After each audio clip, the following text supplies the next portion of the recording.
నమస్కారం వార్తలకు స్వాగతం. ముందుగా ముఖ్యాంశాలు. మహిళా బిల్లుపై రాహుల్ గాంధీ ప్రెస్ మీట్, పలు అంశాలపై వివరణ.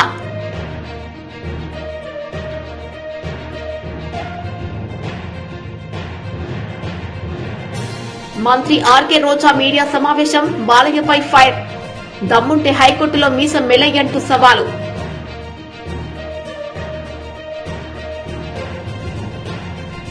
బీజేపీ ఏపీ పురంధేశ్వరి ఆధ్వర్యంలో ప్రధానమంత్రి నరేంద్ర మోదీ ఫోటో ఎగ్జిబిషన్ ప్రారంభోత్సవం.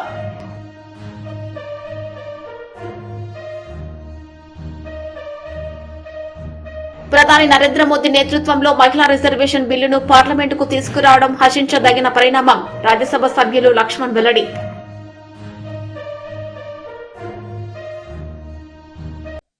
మహిళా బిల్లుపై రాహుల్ గాంధీ ప్రెస్ మీట్ నిర్వహించారు. ఈ సందర్భంగా పలు అంశాలపై ఆయన మాట్లాడారు. 5% बजट को कंट्रोल कर रहा है ओबीसी ऑफिसर्स। तो मुझे बात समझ नहीं आ रही है। प्रधानमंत्री हर रोज ओबीसी की बात करते हैं, ओबीसी प्राइड की बात करते हैं, मगर ओबीसी के लिए किया क्या?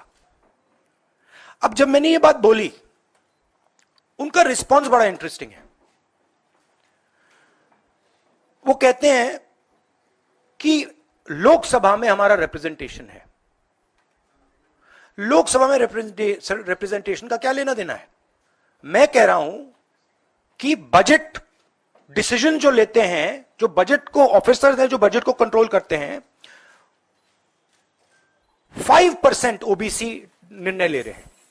और मैंने सिर्फ यह सवाल पूछा, क्या हिंदुस्तान में ओबीसी की आबादी 5% है? यह मैं जानना चाहता हूं। अगर 5% है तो फिर वो ठीक है, उसको मैं एक्सेप्ट करने के लिए तैयार हूं। मगर अगर वो 5% से ज्यादा है तो मुझे यह पता लगाना है, और एक बार मैं मन बना लेता हूं, मैं छोड़ता नहीं हूं, मुझे यह पता लगाना है ये ओबीसी हिंदुस्तान में कितने हैं, और जितने हैं उतनी भागीदारी इनको मिलनी चाहिए। अब आप किसी लोकसभा में किसी भी एमपी से पूछ लीजिए, लोकसभा को टेंपल ऑफ डेमोक्रेसी कहा जाता है। आप किसी भी बीजेपी के एमपी से पूछ लीजिए कि वो कोई डिसीजन लेता है, कोई कानून बनाता है, कोई कानून बनाने में भाग लेता है, किसी से भी पूछ लीजिए,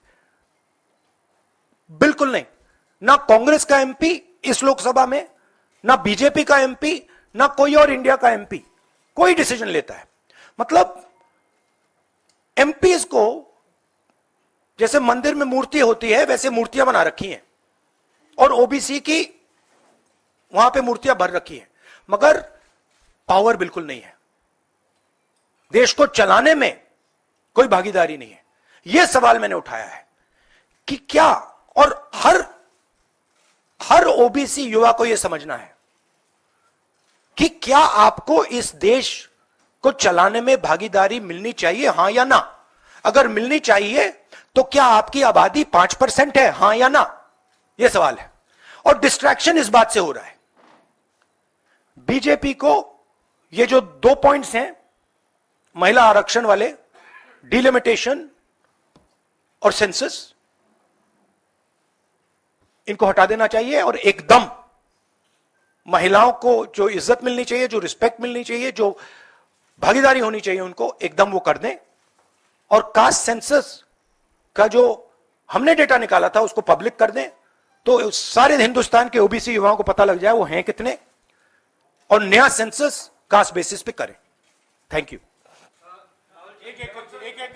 और प्रधानमंत्री को अपने अगले भाषण में यह कहना है, यह समझाना है देश को कि हिंदुस्तान के सबसे जरूरी 90 अफसर जो हैं उनमें से सिर्फ 3 ओबीसी क्यों हैं?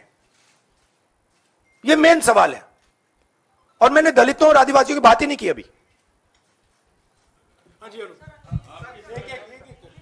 अंग्रेजी में कह देता हूं। The BJP came up with the idea of a special session. We appreciated that idea.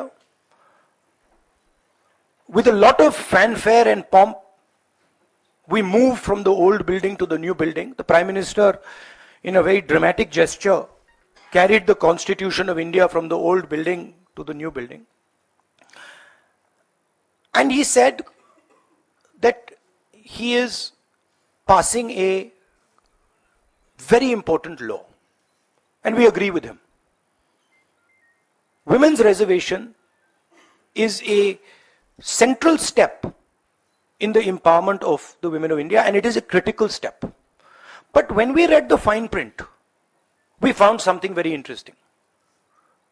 Two little subtexts were there. Number one, this will be done after delimitation. Number two, this will be done after census. What it means is this bill will be implemented a decade from now. It is not going to be implemented today, and every woman in India should understand this. It is not going to be implemented today, it's going to be implemented if it is implemented 10 years from now. Congress leader Sridhar Babu press meet నిర్వహించారు. ఈ సందర్భంగా ఆయన మాట్లాడారు. మరి అనేక మందిని కలుస్తాం, వివిధ సంఘాల వారిని కలుస్తాం, విద్యార్థులతో కలుస్తాం, ప్రతి జిల్లాకు వెళ్తాం. ఆ 10 జిల్లాలకు సంబంధించిన ప్రధానమైన అంశాలను తెలంగాణ వచ్చిన తర్వాత ఏ విధమైన మార్పు కనబడుతుందని వారు ఆలోచన చేసినారో, ఏ విధంగా మేనిఫెస్టో ఉండాలని వారి నుంచే ఇన్పుట్ తీసుకొని ఈరోజు ఆ విధమైన మేనిఫెస్టోను రూపొందించే ప్రయత్న భాగంలో ఉండేందుకు ఈ 10 జిల్లాల పర్యటన కూడా అతి త్వరలో చేయబోతాం. మరి నేను మా మేనిఫెస్టో కమిటీ ఇక్కడికి వచ్చినప్పుడు మీరు ఆ జిల్లాకు సంబంధించిన ఆ జిల్లా వాసులందరూ కూడా మేము రాబోయే కాలంలో జిల్లా స్పెసిఫిక్ మేనిఫెస్టోస్తో పాటు ఆ నియోజకవర్గ స్పెసిఫిక్ మేనిఫెస్టోస్ను కూడా రూపొందించే ప్రక్రియ భాగంలోనే అన్ని జిల్లాల్లో కూడా తిరుగుతుంది కనుక మీ అభిప్రాయాలను, సలహాలను, సూచనలను మేనిఫెస్టో కమిటీకి ఇవ్వవలసిందిగా వారందరినీ కూడా కోరుకుంటూ, ఈరోజు మరొక ప్రధానమైన విషయం, రాష్ట్ర వ్యాప్తంగా కూడా ఈరోజు ముఖ్యమంత్రి గారు డిఎస్సి జరుపుతామని అసెంబ్లీ సమావేశాల్లో చెప్పడం జరిగింది. 13,000 పై చిలుకు ఖాళీలను భర్తీ చేస్తామని చెప్పి ఈరోజు విద్యాశాఖ డిపార్ట్మెంటు కేవలం 5,000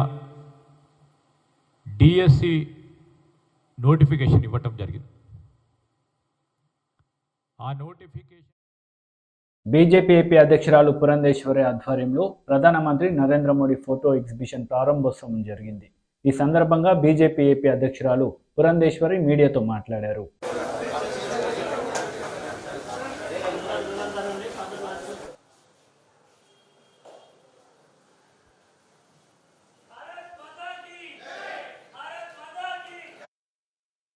నమస్కారం. వారికి సేవ చేయాలి, సేవలో నిమగ్నం అవ్వాలి అని చెప్పి మా అగ్ర నాయకులు మాకు ఇచ్చినటువంటి ఆదేశం. దానికి అనుగుణంగానే అనేక సేవా కార్యక్రమాలు ఈ 17 నుండి గాంధీ జయంతి వరకు అనేది జరుగుతుంది. దానిలో భాగంగానే ఇవాళ మనం చూసేటువంటి నరేంద్ర మోడీ గారు బాల్యం నుండి ఏ విధంగా దేశం పట్ల వారికి ఉన్నటువంటి ఒక పూజ్య భావం ఏదైతే ఉన్నదో అది మాత్రమే కాకుండా వారి బాల్యంలో వారు ఎదుర్కొన్నటువంటి సమస్యలు అంచెలంచెలుగా వారి పట్టుదలతోటి, అంకిత భావంతో ఏ విధంగా ఎదిగారు, ఎదిగిన తర్వాత ఇది కేవలం నా ప్రతిభ అనుకోకుండా దేశానికి ఏ విధంగా వారు సేవలు అందించారు, అది మాత్రమే కాకుండా గుజరాత్ ముఖ్యమంత్రిగా సుదీర్ఘకాలం వారు ఉన్నటువంటి సందర్భంలో అసలు భూకంపం ఏదైతే వచ్చిందో తిరిగి గుజరాత్ కోలుకోలేదు అనేటువంటి ఆందోళన చాలా మందిలో ఉన్నా కూడా దానికి ఎదురీది వారు ఏ విధంగా గుజరాత్ని అగ్రస్థానంలో నిలిపారు. మరి వారు ప్రధాని అయిన తర్వాత కేవలం నేను ప్రధాని అయ్యాను అనేటువంటి అహంకారంతో కాకుండా దేశాన్ని ఏ విధంగా ఒక గురుతరమైనటువంటి పొజిషన్లో వారు నిలిపారు. ఇవన్నీ కూడా ప్రతిఫలించే విధంగా ఇవాళ ఈ ఫోటో ఎగ్జిబిషన్ ఇక్కడ నిర్వహించుకోవడం జరుగుతుంది. ఇది కేవలం భారతీయ జనతా పార్టీ కార్యకర్తలకు మాత్రమే కాదు, బయట విద్యార్థుల్ని కూడా తీసుకొచ్చి ఈ ఫోటో ఎగ్జిబిషన్ ని చూపించడం జరుగుతుంది. ఎందుకంటే వారికి కూడా నరేంద్ర మోడీ గారు ఒక స్ఫూర్తి. బాల్యం నుండి ఏ విధంగా వారి తల్లి గారు నరేంద్ర మోడీ గారిని వారు ఏపీ లెజిస్లేటివ్ అసెంబ్లీలో ప్రజా ప్రతినిధులు పాల్గొన్నారు. ఈ సందర్భంగా వారు స్పీకర్కు వారి వివరణ అందించారు. అధ్యక్ష, తెలుగుదేశం సభ్యులందరూ అధ్యక్ష, తెలుగుదేశం సభ్యులందరూ సభ ప్రారంభం కాగానే బిజినెస్ స్టార్ట్ కాక ముందే వారు పోడియం దగ్గరకు వచ్చి ఈ విధంగా గందరగోళం చేయడం సరైనటువంటి విధానం కాదు. నెంబర్ 1, వారికి ఏం కావాలో చెప్పమనండి, చర్చకు మేము సిద్ధంగా ఉన్నామని పదే పదే చెప్తున్నప్పటికీ కూడా సభకు అంతరాయం కలిగించాలనే ఉద్దేశంతో మాట్లాడుతున్నారు. ఒకటి. రెండో అంశం ఏంటంటే, అది ఎక్కి ఇదేదో తెలుగుదేశం ఆఫీసు లాగా ఇష్టం వచ్చినట్టుగా పాలన గురించి మాట్లాడినా, ఇష్టం వచ్చినట్టుగా జగన్మోహన్ రెడ్డి గారి గురించి మాట్లాడినా, ఇది తెలుగుదేశం ఆఫీసు కాదు, చట్టసభ. జాగ్రత్తగా మాట్లాడవలసినటువంటి బాధ్యత ఉంటుంది. అనవసరమైన పదాలను ఉపయోగిస్తున్నారు. అనవసరమైన పదాలను ఉపయోగిస్తే సహించడానికి ఇక్కడ మేము సిద్ధంగా లేము. అది గుర్తుపెట్టుకోమని మనం చేస్తున్నా. వారికి ఏం కావాలో చెప్పమనండి. చర్చ కావాలా? స్కిల్ డెవలప్మెంట్ మీద వాళ్ళ చర్చ ఉంది, దానిలో పాల్గొమనండి. అంతే తప్ప ఏదో గందరగోళం చేసి సభ నుంచి కేవలం దీన్ని మీడియాలో హైలైట్ చేయాలనే తప్ప వాళ్ళకి ఎక్కడ కూడా యాక్చువల్ గా చర్చ దీని మీద జరగాలని ఉన్నట్లేదు అధ్యక్ష. చర్చ జరగాలనే ఆలోచన వాళ్ళకు ఉంటే లక్షణంగా రమ్మనండి అధ్యక్ష, మేము కూడా రెడీగా ఉన్నాం. ఒక్క ఆ విషయమే కాకుండా అధ్యక్ష, ఇంకా చాలా విషయాలు కూడా ఉన్నాయి అధ్యక్ష. ప్రతి దాని మీద కూలంకుషంగా చర్చిద్దాం అధ్యక్ష. వాళ్ళు కూడా వచ్చి వాళ్ళ వాదన వాళ్ళు చెప్పమనండి అధ్యక్ష. ఇది అన్యాయం అధ్యక్ష. ఇంతకు ముందు కూడా ప్రతి సెషన్ లో పొద్దున్న అధ్యక్ష అర్థం లేని అడ్జర్న్మెంట్ మోషన్ నోటీస్ ఇవ్వడము, ఆ రోజు డిస్టర్బ్ చేయడం అధ్యక్ష. ఇది ఒక అలవాటు అయిపోయింది అధ్యక్ష. రావడం ఒక్క నిమిషం కూడా ఆగకుండా పోడియం పైకి రావడము. అసెంబ్లీ సమావేశాలకు పాదయాత్రగా వెళ్తున్న టీడీపీ శాసనసభ పక్ష నేతలు ఈ సందర్భంగా వారు మీడియాతో మాట్లాడారు.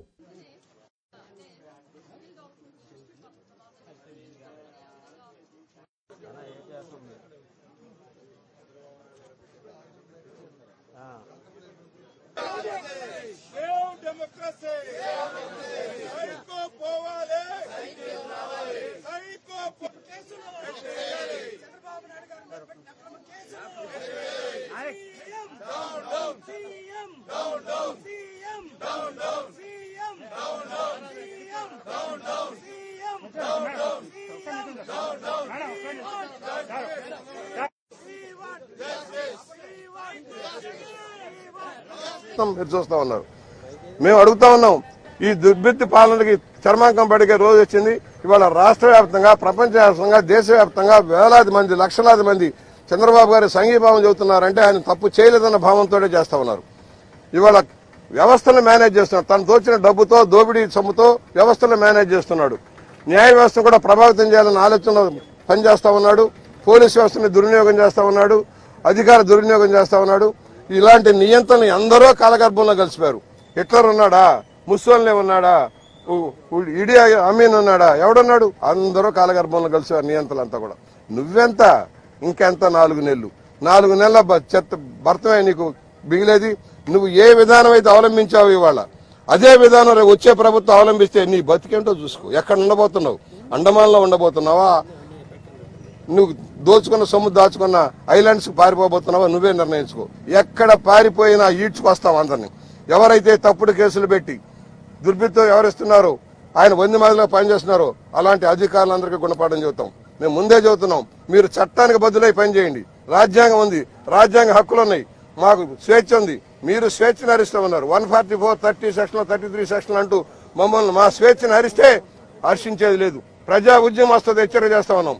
ప్రజా ఉద్యమం రేపు చంద్రబాబు గారిని కాపాడుకోవడం కోసం, ప్రజా సంక్షేమం కోసం, రాజ్యాంగ హక్కులను కాపాడుకోవడం కోసం బ్రహ్మాండమైన ప్రజా ఉద్యమాన్ని నిర్మిస్తాం. మీ భర్తమని ఈ జగన్మోహన్ రెడ్డికి హెచ్చరిక చేస్తా ఉన్నాం. టీడీపీ శాసనసభ్యులు, శాసన మండలి సభ్యులు మీడియా సమావేశం నిర్వహించారు. ఈ సందర్భంగా వారు మాట్లాడారు. మేము 22 మంది శాసనసభ్యులు ఉంటే సిగ్గు లేకుండా, ఎగ్గు లేకుండా 200 మంది మార్షల్స్ ని శాసనసభలో పెట్టి మమ చుట్టూ ఒక చైనా గోడలా కట్టి స్పీకర్ ఏం చేస్తున్నాడో మాకు తెలియదు, శాసనసభలో ఏం జరుగుతుందో మాకు తెలియదు. అసలు శాసనసభ మార్షల్స్ సభ అర్థం కాని పరిస్థితి వచ్చింది. పోనీ శాసనసభలో జరుగుతున్న పరిణామాలు సమాజానికి ఎక్కడైనా తెలియచేస్తున్నారంటే సాక్షి టీవీని శాసనసభలో పెట్టుకున్నారు. బాలయ్య బాబు గారు విజిలేస్తే ఒక్క విజిలే చూపిస్తున్నారు. లేకపోతే ఇంకోటి చేస్తే చూపిస్తున్నారు. మీకు ధైర్యం ఉంటే శాసనసభలో ప్రతి నిమిషం ప్రతి సెకండ్ జరిగినటువంటి పరిణామాలన్నీ మీరు చూపించే ధైర్యం లేదు. ప్రతిపక్ష శాసనసభ్యుడు మాట్లాడితే వెంటనే మీరు అడ్వర్టైజ్మెంట్ ఇస్తారు. అదే అధికార పక్షం వాళ్ళు మాట్లాడి మమ్మల్ని తిడితే గంట బట్టి చూపిస్తారు.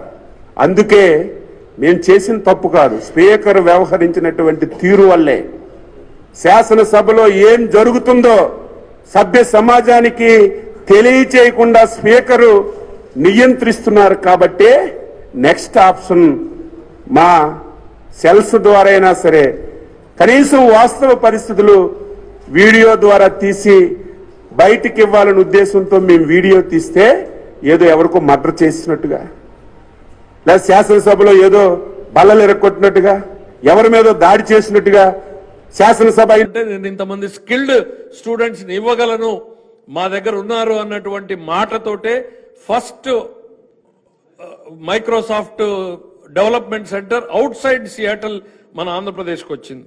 That has changed the scenario of Andhra Pradesh. ఆ తర్వాత గూగుల్ రావడం, విప్రో రావడం, ఇవాళ లక్షల మంది పిల్లలు హైదరాబాద్ లో ఎంప్లాయ్ కావడం, మనం ఒక హైదరాబాద్ నే చూస్తున్నాం.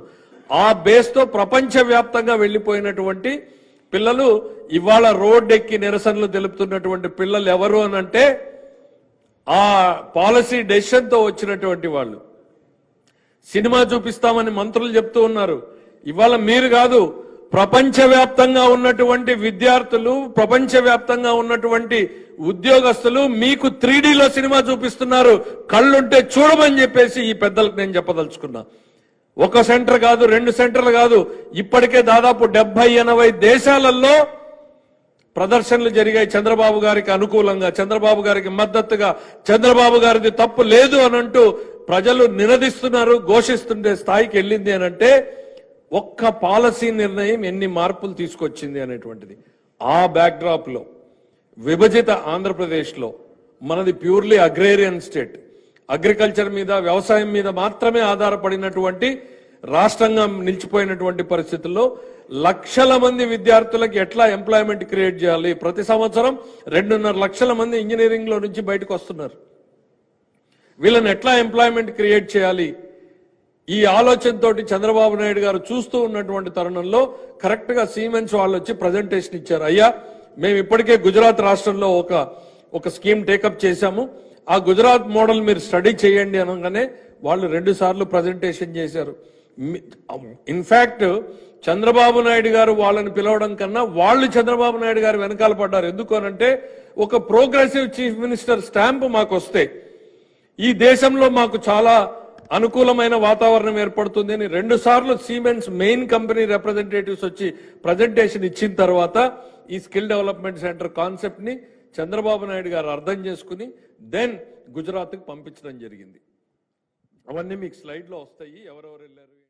ఎక్కడైతే న్యాయం నిర్లక్ష్యం చేయబడుతుందో అక్కడ అన్యాయం రాజ్యమేలుతుందని రామ్మోహన్ నాయుడు ప్రసంగించారు. This creates an opportunity and those who fight in those situations will emerge as leaders. This is precisely what our ISRO scientists have demonstrated to the world. They have seized the opportunity, overcome the challenges and emerged as leaders in the space exploration program. Respected sir, as we speak about the successes of ISRO, the first name that comes to the young minds of this country is our beloved former President Abdul Kalam ji sir. He is commonly known as the People's President also. We have all heard inspiring stories of his association with ISRO. And it is an honor for TDP as Sri Nara Chandrababu Naidu Garu, the then convener of NDA, was the one who proposed and supported the nomination of Kalam as the President of our nation. And I am certain that Dr. Kalam, had he been among us today, he would have been filled with immense joy and satisfaction seeing the success today. He also preached to this great nation to dream big and achieve big. But sir, ISRO not only dreamt big, but it dreamt of the impossible and achieved what no other country could today. It's now upon the central government to take these great technological advances and breakthroughs and use them for the benefit of 140 crore people of this country, sir. And I take immense pride in serving under the leadership of Chandrababu Naidu Garu, who encapsulates the above thought brilliantly. I would like to highlight certain programs where our leader engaged with ISRO to help resolve issues faced by the people of Andhra Pradesh when he was the Chief Minister, sir. The lightning alert system, which was initiative launched to help warn people about possible lightning and staying safe, sir. And it was a lot of beneficial program for my constituency of Srikakulam, as it is a cyclone-prone area. And envisioning the use of satellite imagery for crop health monitoring, yield protections, and crop insurance payouts, sir. And the government is today using it for Pradhan Mantri Fasal Bima Yojana also, and building spatial dashboards to monitor big development infra projects like Polavaram and other ones, sir. Monitoring groundwater levels and actively working with young entrepreneurs to develop technology that can benefit the common man. We should also acknowledge the rapid growth in our private sector's involvement in the development of space technologies. Jubilee hills Congress party నాయకుడు మాజీ భారత cricketer Azharuddin పర్యటించారు. ప్రజల సమస్యలను అడిగి తెలుసుకున్నారు.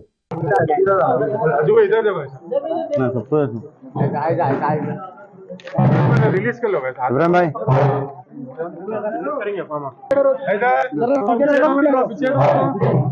भाई pink वाला मत डालिए।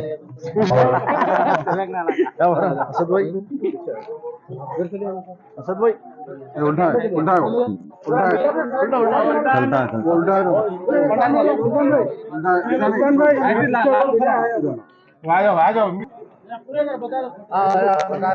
भाई एक बात को देखिए, ये कांग्रेस हमारी पार्टी का मैनिफेस्टो और 100% मैनिफेस्टो, इसके अलावा हटके और ज्यादा से ज्यादा काम होंगे। ये काम तो होने के ही है कैसा भी। और जब कांग्रेस पार्टी एक बार मैनिफेस्टो बनाती है तो वो मैनिफेस्टो के पूरा उसको उसकी तामील करती है। और जैसा कि आपने देखा है कि कर्नाटका में भी जो इलेक्शन में तो जो मैनिफेस्टो हुआ था, जो इम्प्लीमेंट, वो ऑलरेडी आधे 99% चीजें इम्प्लीमेंट हो चुकी है। तो जब भी इंशाल्लाह मैं यही गुजारिश करता हूँ तेलंगाना के लोग से कि कांग्रेस पार्टी को फिर से पावर में लेके आइए और ये मैनिफेस्टो इम्प्लीमेंट होगा और उससे ज्यादा काम होंगे, क्योंकि हमको लाना जरूरी है कांग्रेस पार्टी को। आपने 10 साल से टीआरएस का रूल देखा आपने, हर जने सबको मालूम उनके बारे में क्या क्या नहीं है। बट लेकिन जहां तक के जो हमारा जो मैनिफेस्टो है, जो सोनिया मैडम ने कल आके बोला है, जब मैडम एक बार वर्ड देती है हमारे जो मैडम सोनिया मैडम, तो वो वर्ड पूरा उसके ऊपर चलती है और कभी भी उसके वादा खिलाफी नहीं होती। और राहुल जी ने भी कहा है और सबने जितने भी जो लीडर, बड़े बड़े लीडर जो आए थे, जो चीफ मिनिस्टर भी आए थे, कल CWC की जो मीटिंग हुई थी वहाँ पे पूरों ने ये मैनिफेस्टो दिया है। और ये मैनिफेस्टो वहाँ से इंशाल्लाह आगे और इम्प्रूवमेंट होंगे। मैनिफेस्टो में समझा क्या क्या है आपको खुद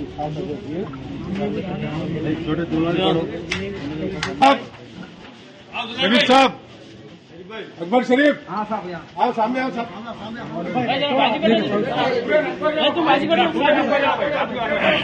कांग्रेस का मैनिफेस्टो है माँ, कांग्रेस आने के बाद इंशाल्लाह ये चीजें होंगी सब। सब बच्ची फोटो ले रही सब। आओ बाहर आके लो, हाँ बेटे लो, आओ बाहर आके लो, आओ हटो। आप लोग काबुल होना आते आना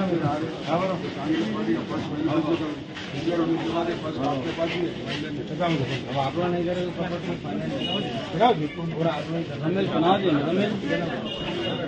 इंशाल्लाह जीत के फिर पहला यहाँ पर ही होगा इंशाल्लाह। ना बात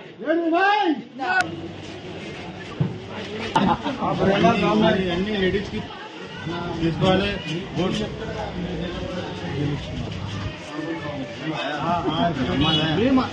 అమ్మ ఇంకా 100 మంది చెప్తాము, 100 మందికి నేను 9000 రన్స్ కొట్టినా ఉందండి చెప్తాను మొత్తం 15,000 రన్స్ మీరు గెలవాలా గెలిపించుకుంటాం సార్।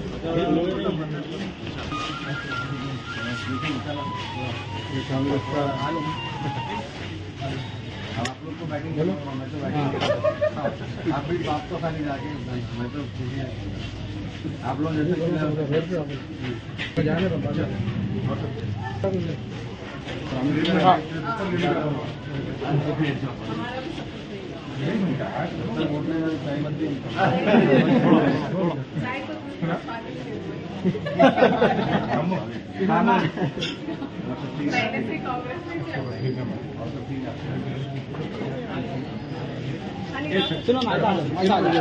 इधर देखिए सब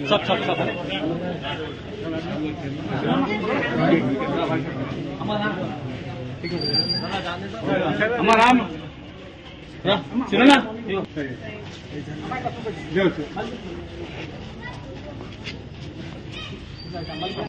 మంత్రి ఆర్కే రోజా మీడియా సమావేశం నిర్వహించారు. ఈ సందర్భంగా బాలకృష్ణపై మండిపడ్డారు.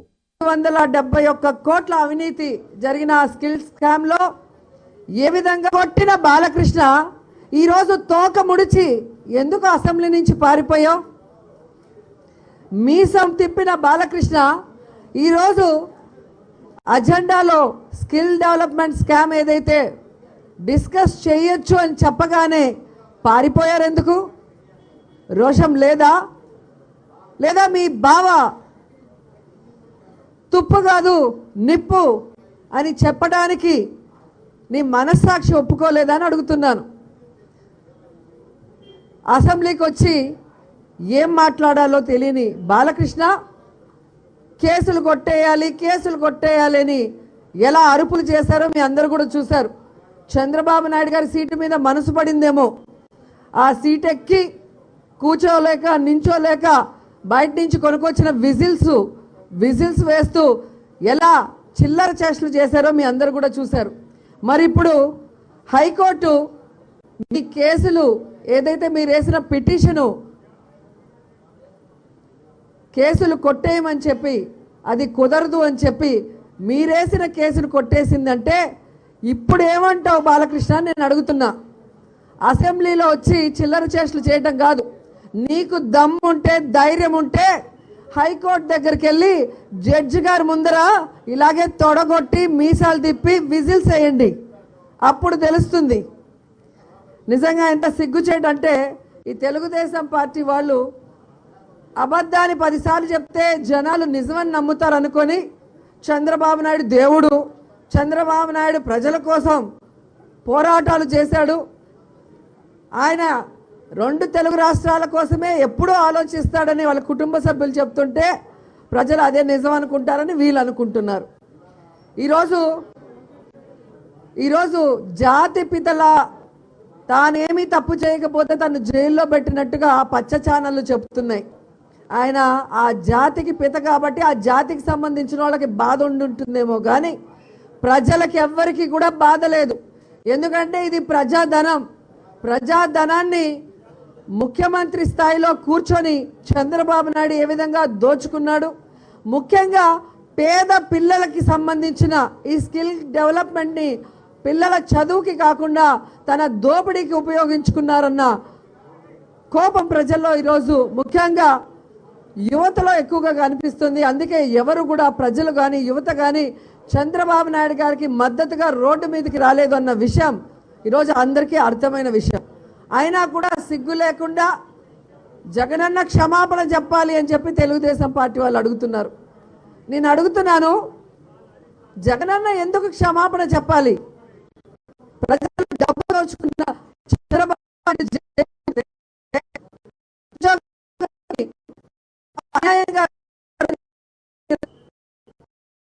బుద్ధి చెప్పాలని చెప్పి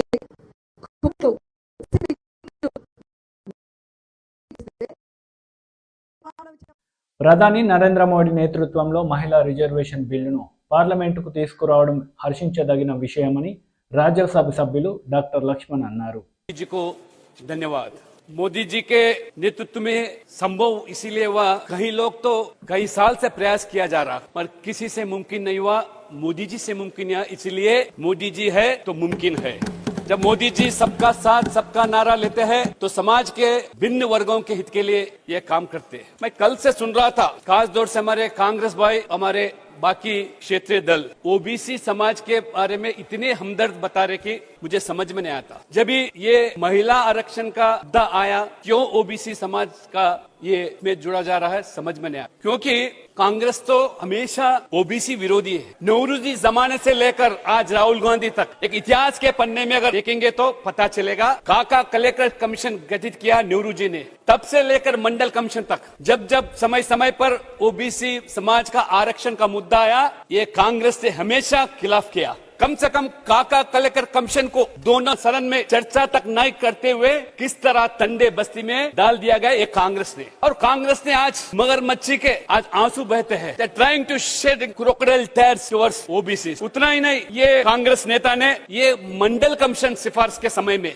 जब सदन में चर्चा हो रहा था, विरोधी दल नेता के नाते राजीव गांधी ने किस तरह ये ओबीसी समाज का आरक्षण को विरोध किया। मंडल कमीशन में तो कम से कम सरकारी नौकरियों में, सरकारी शिक्षा में आरक्षण प्राप्त करने लेके मुद्दा था, उसी के लिए वो माना नहीं था। ये आज राजनीति में आज आरक्षण का अगर कांग्रेस कल से जो चर्चा कर रहा, ये कोई मुमकिन नहीं। इसलिए मैं बोलता हूँ, ये कांग्रेस हमेशा ओबीसी समाज को धोखा दिया। आज नरेंद्र मोदी जी ने आज जब से प्रधानमंत्री बने तब से लेकर आज ओबीसी समाज के हित के लिए इतने योजना और इतने कार्य। मैं यही बताना चाह रहा हूँ कि ये मोदी जी ने 2 बार प्रधानमंत्री बने, तीसरे बार प्रधानमंत्री बनने का माहौल बन गया, ये सही नहीं पा रहे। हमेशा मोदी जी के जाति के ऊपर टिप्पणी करना या चाय बेचने वाले बोल के ऐसा टिप्पणी करना। వార్తలు ముగించే ముందు ముఖ్యాంశాలు మరోసారి. మహిళా బిల్లుపై రాహుల్ గాంధీ ప్రెస్ మీట్, పలు అంశాలపై వివరణ.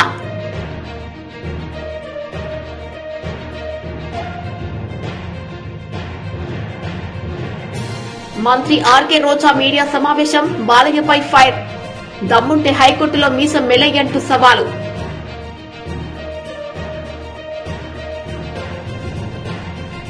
బీజేపీ ఏపీ పురంధేశ్వరి ఆధ్వర్యంలో ప్రధానమంత్రి నరేంద్ర మోదీ ఫోటో ఎగ్జిబిషన్ ప్రారంభోత్సవం.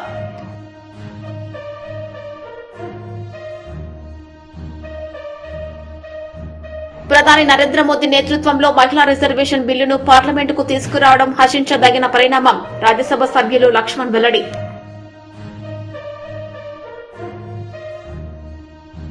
ఈ వార్తలు ఇంతటితో సమాప్తం. తిరిగి ప్రసారమయ్యే వార్తల్లో మళ్ళీ కలుద్దాం. అంతవరకు సెలవు.